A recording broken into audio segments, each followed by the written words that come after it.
Hello everyone, my name is Engineer Arjun Singh.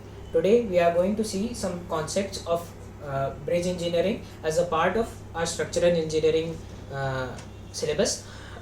Bridge engineering is basically includes the construction of bridge as well as analyzing the loads that have to be considered while designing a bridge.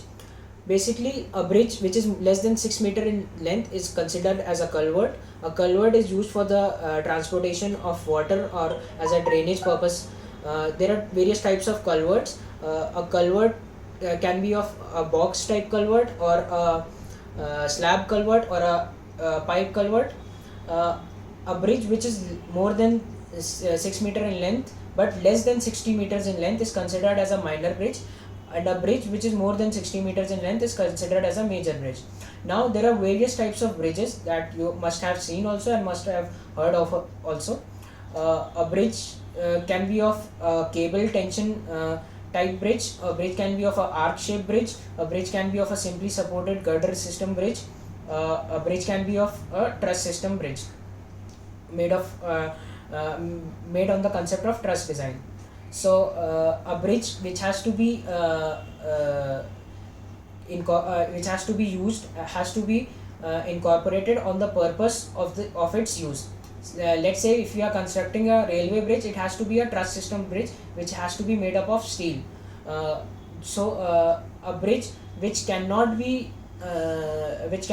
have columns in between. Like say a river is too deep and we cannot provide a column in between. We have to provide a cable bridge, and the two cables have to be provided. The two columns at which the cables have to be attached at the corner of the bridge. Now the bridge, how is the bridge constructed? The bridge starts from the ground. First we decide the base of the bridge, which is the foundation. Let's go at the substructure of the bridge. Now in the substructure, basically we have the foundation. The foundation can be of various types, but we prefer the pile foundation as somewhere the strata is not as we want. The strata is somewhat weak. So we provide pile foundation. Above the pile we have the pile cap. Above the pile we have the pier. The piers means the column of the bridge. Above the pier we have the pier cap, then we have the bearing cap, then we have the bearing, and then we have the basically precasted PSC girders. Girders are basically types of beams which have to be provided which are being provided we keep the girders at the bearing at two ends of the bearing of the bridge, and after keeping the girders we place the slab of the bridge. We also provide cross girders in some situations, but not in every situation. But the main girders or the main primary girders have to be provided. Basically after that the deck of the bridge comes, and in above the deck of the bridge basically we have the crash barriers attached at the ends of the bridge for the movement of the car, or say to facilitate the safety of the driver also.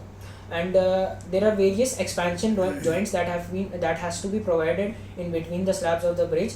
These expansion joints actually help in the expansion of concrete during the thermal expansion. Say if the bridge is located in such a location where too much temperature is being incorporated on the bridge, say like 50 degrees centigrade or 40 degrees centigrade, so the expansion of the concrete takes place. So we have to provide a certain amount of gap in between the two concrete slabs so that the expansion takes with feasibility. So these are the basics of bridge engineering concepts. Thank you for watching.